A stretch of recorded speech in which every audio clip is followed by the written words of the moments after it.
Our walk took us up Gedling Lane, along the plains and down the fields. Not very far, but very enjoyable. After this weekend, we talked of nothing but camp at all the Tuesday night meetings. At the last meeting, we still didn't know where we were going or how we should get there. But get there we most certainly would, and so I kept trying. Junior Club Outing, 1954.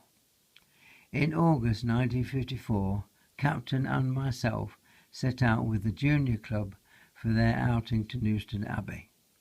It was rather dull when we boarded the bus at Huntingdon Street, and as the bus set off there was a real downpour. It had stopped by the time we arrived at Newstead Abbey, and we had just enough time to walk down the drive before there was another. We sheltered until it was fine once again, and then set off to see the waterfall. Mavis managed to slip over in the mud that we had to cross to get to the waterfall. After that we had a paddle and took some snaps. We then went for a short walk and sat down by a pond to eat our tea. By this time the sun had come out and it was quite warm. We went to the Eagle Pond, which was near to the Abbey itself, and Pat and Janet did an exhibition of dancing for us. We then walked slowly up the drive and caught a bus home. Anne Parkinson, Vice Captain. These are the snaps that they took of the youngsters enjoying themselves at Newstead Abbey.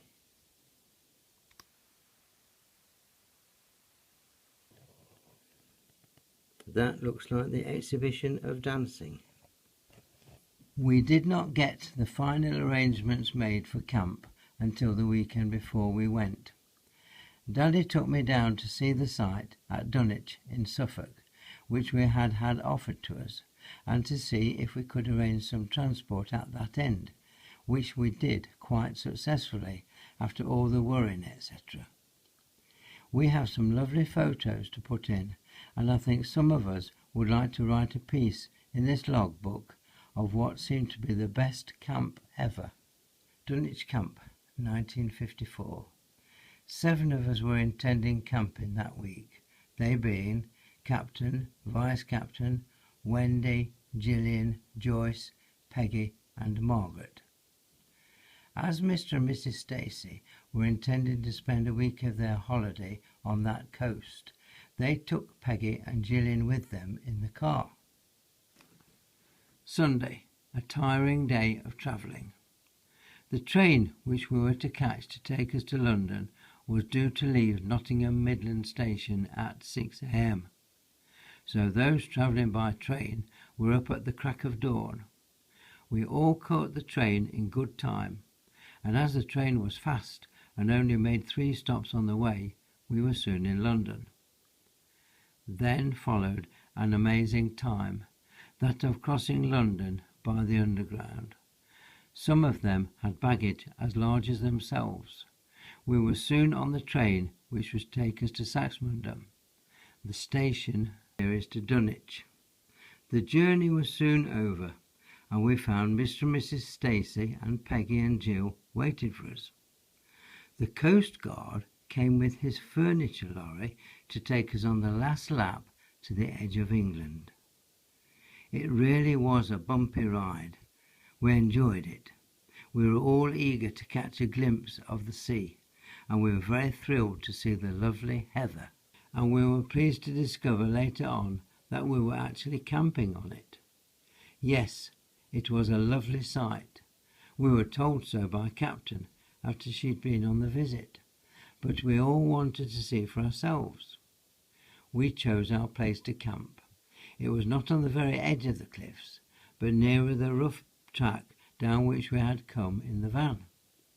We pitched our tents and then started war on our sandwiches, which were soon eaten. By this time it was getting late, and the sun was beginning to disappear, and so after a little exploring we curled up in our sleeping bags and fell asleep. Monday, very wet indeed. When we awoke, we were sorry to discover that it was raining quite hard. We dressed and had breakfast and did our camp duties, and as it was about 1.5 miles to the village, and we hadn't much food at all, we prepared ourselves for the long trek, and this in the pouring rain.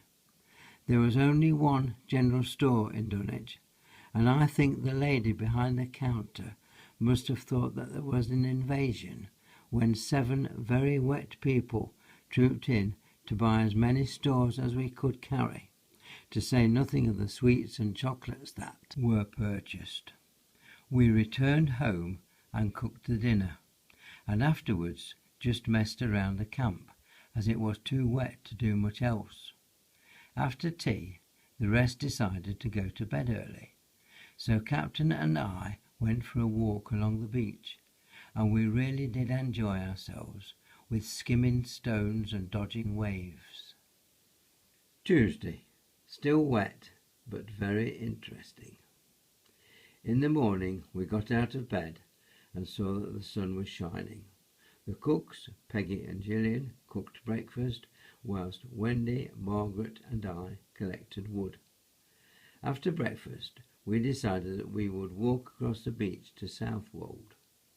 It is 4 miles to Walberswick, and a short walk from there to the ferry. Gillian and Peggy made the sandwiches, whilst the rest of us made gadgets. At about 10:30 a.m. it started to rain, and later Mr. and Mrs. Stacy came up in the car, and on hearing our plans for the day, said they would take us down to the village. When we were ready, some of us went down in the car and waited for the second lot to come down. After buying various things and talking to the shopkeeper, Mr. and Mrs. Stacy came down with the others. By now the rain was heavier, but nevertheless we set off across the beach. Some of us were dodging the sea and soon got very wet. We reached Walberswick at 12:30 and sat on a seat and ate our lunch. While we were eating, a duck came towards us, and a man came to fetch him on a bicycle. By this time the rain had stopped. After lunch we walked through Walberswick and eventually found the ferry. When we asked the ferryman about going across, he said something which we could not understand because of his Suffolk dialect. We got on the boat and arrived at the other side safely, although we thought he was going to tip us in. For this journey we were charged 2 pennies each. When we had given him the money, we started walking to the centre of Southwold, which was about 1.5 miles. When we at last arrived there, we split up to do our shopping, but we bumped into each other a number of times. In one shop, Pat saw a deerstalking hat, which she would have liked to buy for Mr. Stacy. When all the shopping was done, we went to the arranged meeting place at 5 p.m. and found out that a fish and chip shop would be open at 7 p.m. So we killed time by going to the amusement park at the end of the pier, where we nearly laughed the roof off playing various games. When we came out of there, we went to the chip shop and ordered fish and chips for 7. Gillian said she felt sick with all the fruit she had eaten, but still had her fish and chips. In there we met some men who guessed that we came from Nottinghamshire. On finishing, we went out to try and find the bus to Dunwich. This we did with success, after waiting for about half an hour. It had started raining again now, and when we arrived back at camp, we found the lats, that's the toilets, and the fire shelter were down. We did not bother about that at 9:30 at night, so we went and curled up in our sleeping bags. Although the ground was dampened by the rain, our spirits weren't. Joyce. Wednesday, a real scorcher. When we awoke, the sun was streaming in through the tent. It was really hot, and we were very excited to think it had turned fine.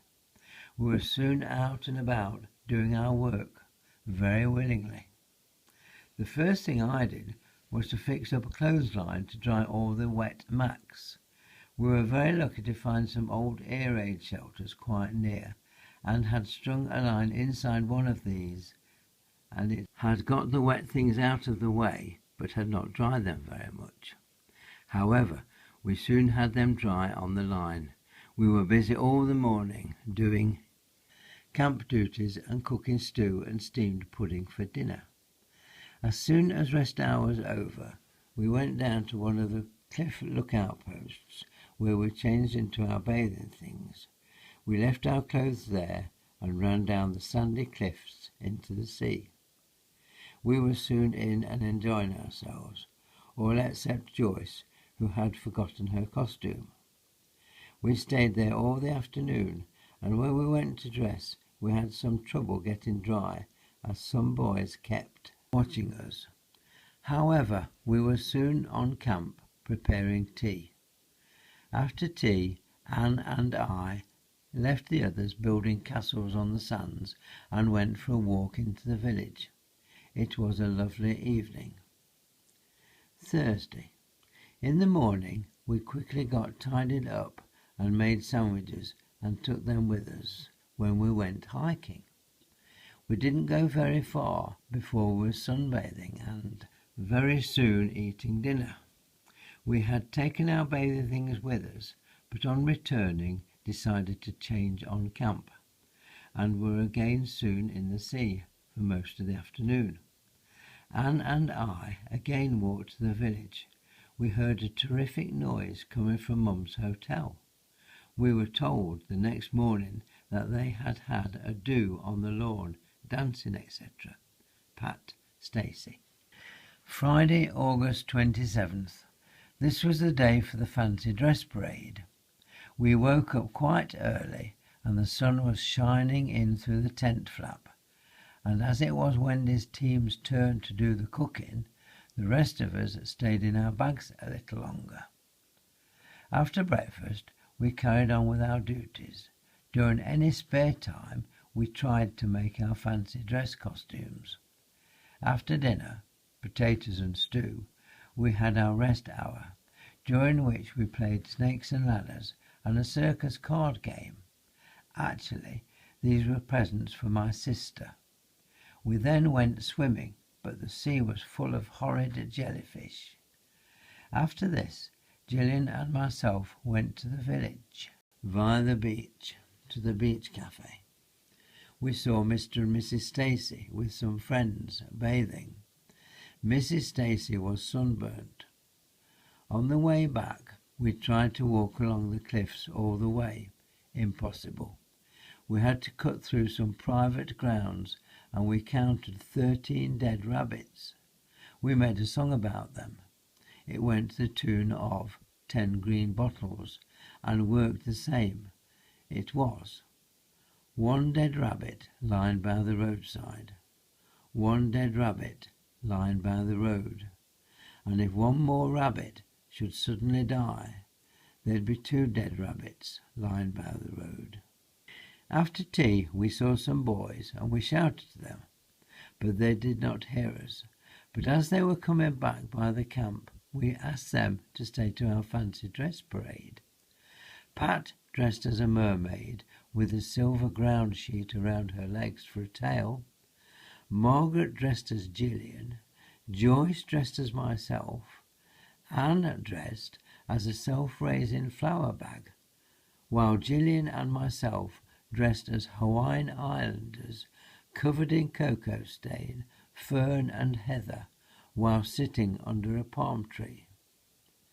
Mr. and Mrs. Stacey came to see us, and they brought some friends along with them. Anne won the first prize for being the most original. Gillian and myself won second prize. After getting changed and washing the cocoa from our bodies, we stood round the fire, drinking cocoa. The boys sawed a log for us, and then we had a friendly fight with the woodpile. It was not till 12 p.m. that they went home, and Pat had to lend Gordon a lamp for his bike. They must have got home about 1 o'clock, as some were on foot.